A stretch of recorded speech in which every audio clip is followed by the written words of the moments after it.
Yo, what's going on, guys? Welcome back to a very special episode of Easy Buckets. How are you guys doing today? Hope you're having a fantastic day so far.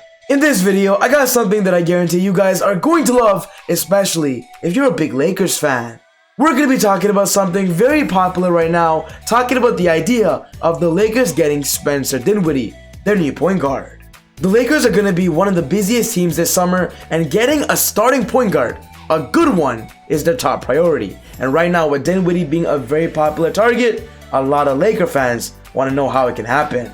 So if you're one of those Laker fans that want to know how this is possible, you're going to love this.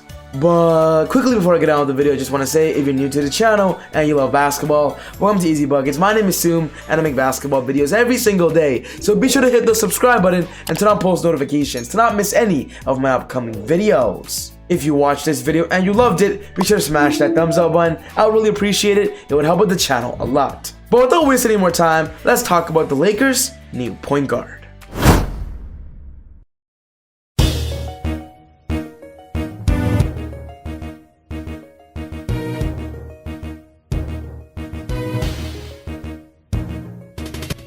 After a very unfortunate season, the Lakers now have to make big time moves. The Lakers this season lost in the first round of the playoffs, which means right now we are hearing so many rumors and reports that they're targeting multiple players. And one of their biggest priorities right now is targeting the perfect point guard. When talking about their starting point guard right now of Dennis Schroeder, he's going to be entering this summer as a UFA, an unrestricted free agent, which means he can sign with any team that he wants. And right now, with there being so many rumors that Dennis Schroeder could potentially be leaving and the Lakers are not going to re-sign Dennis, I do believe there's a perfect point guard I have in mind that would simply be the best fit. The reason why the Lakers are not interested in re-signing Dennis is because in this year's postseason, when the Lakers needed Dennis, he did not show up. In one of the games, he had literally 0 points on 9 shot attempts, and Laker fans simply had so much more expectation for Dennis.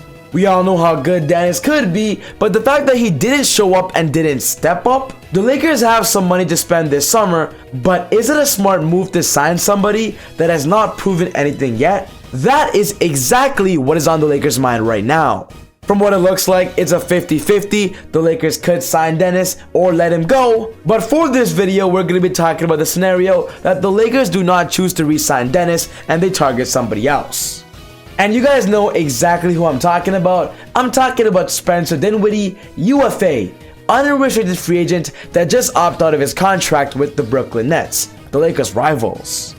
When talking about this summer, there are so much free agents that are point guards that could be great targets for the Lakers. There's Kyle Lowry, even Chris Paul, maybe even Mike Conley, but in my opinion, Spencer Dinwiddie is the most realistic. This is the big report we just got so far. Lakers free agent target Spencer Dinwiddie sends message on the future.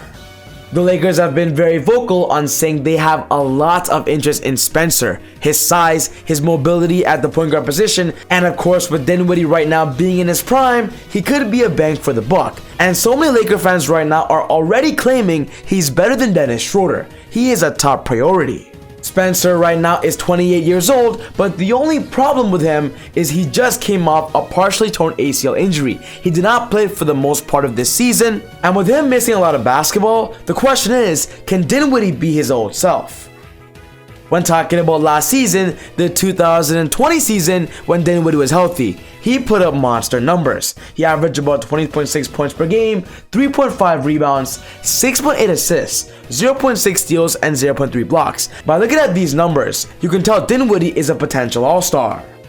If you watched the NBA last year, Spencer Dinwiddie literally led the team without Kevin Durant, and even some nights without Kyrie Irving, and was a big reason why they even made the 2020 NBA playoffs, but of course lost in the first round. The point that I'm trying to make is that right now, even though he's coming off an ACL injury, a lot of NBA teams still value Spencer very high, and with so much teams right now needing a good caliber point guard, if the Lakers want Din, they're gonna have to make a good offer. This is the report we recently just got. Dinwiddie wants to play in Los Angeles, and then it goes on and says this.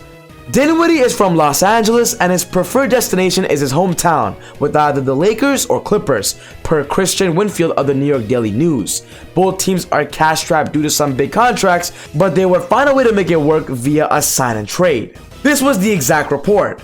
Home is the preferred destination, the source told the Daily News, but he wants to secure his financial future too. Home for Dinwiddie is Los Angeles, where he spent the entire season rehabbing from his ACL tear at Phenom Sports Performance. If Dinwiddie were to join the Lakers or Clippers, it would have to be in sign and trade. Even if Kawhi were to decline the player option on his contract and leave the Clippers in free agency, the team still would not have the cap space to sign Dinwiddie to a competitive contract. By reading this, you can already tell Dinwiddie has interest in the Lakers or the Clippers, and with the Lakers going to be heavily targeting a point guard, I do believe this would be the perfect sign and trade idea. It will be the Lakers offering up Kyle Kuzma and Kentavious Caldwell-Pope in exchange for Spencer Dinwiddie. I believe this would be a great trade, as for one, the Lakers get a reliable point guard, and two, the Brooklyn Nets get some depth. The only question is, with the Brooklyn Nets right now being a rival to the Lakers, a lot of NBA fans believe right now the Nets are the Lakers' enemies. Would the Lakers even trade the Nets in the first place? That is a big question. A few days ago, Dinwiddie spoke on a podcast revealing his plans in free agency. These were his words. Now, for all the fans that think because I opt out, I have to leave or something like that, no, this is very much in the Nets' hands, you feel me? I think my full max is like 5 years, 196 million or something like that. And nobody's sitting here saying I'm gonna get 196, so before anyone tries to kill me, nobody's saying that. Then Din says this, but the Nets have the ability to do something that other people can't. If they come to the table like that and they're gonna be aggressive and are saying, hey, we got 125 for you, I would say there's a high likelihood that I go back to the Nets, you know what I mean? But if they don't come to the table like that and they're like, oh, we're gonna give you a 3 for 60, well, anybody can do that. From what Dinwiddie is saying, he wants to go back to the Nets, but he wants to prioritize a financial future. But I simply love his closing statement, saying that if the Nets don't offer him a lot of money, anybody else can, which means there is a possibility he could join the Lakers. During this year's NBA trade deadline, the Lakers offered Dennis Schroeder a 4-year, $85 million deal, which Dennis actually rejected. And if the Lakers somehow feel that maybe offering Dinwiddie that contract might work, I know Dinwiddie wants over $100 million, but honestly, when it comes down to it via a sign and trade, I wouldn't be surprised if Din takes that 4-year, $85 million, the contract they offered Dennis Schroeder. For my conclusion, I believe Dinwiddie's game would simply fit alongside LeBron James and Anthony Davis. Dinwiddie is a great playmaker, he's in his prime, and more importantly, he would be a great scoring option. As for one, he's proven it before, and two, he's also a pretty good catch and shoot player. And with the Lakers running their offense around LeBron and AD, Dinwiddie would simply be a great factor, similar to a Dennis Schroeder role, but in my opinion, even better. I would love to see Din in the purple and gold, and in my opinion, with there being so many rumors right now, I do believe it's a big possibility. So yes guys, this wraps up my video for today, talking about the possibility of the Lakers getting Spencer Dinwiddie. What's most important to me is I want to know your thoughts. Do you believe Dinwiddie would be the perfect point guard for the Lakers, or do you believe they should target somebody else? Put your thoughts down in the comments below. But other than that, take it easy, God bless. I'll see you all next time on Easy Buckets. Woo! I got it.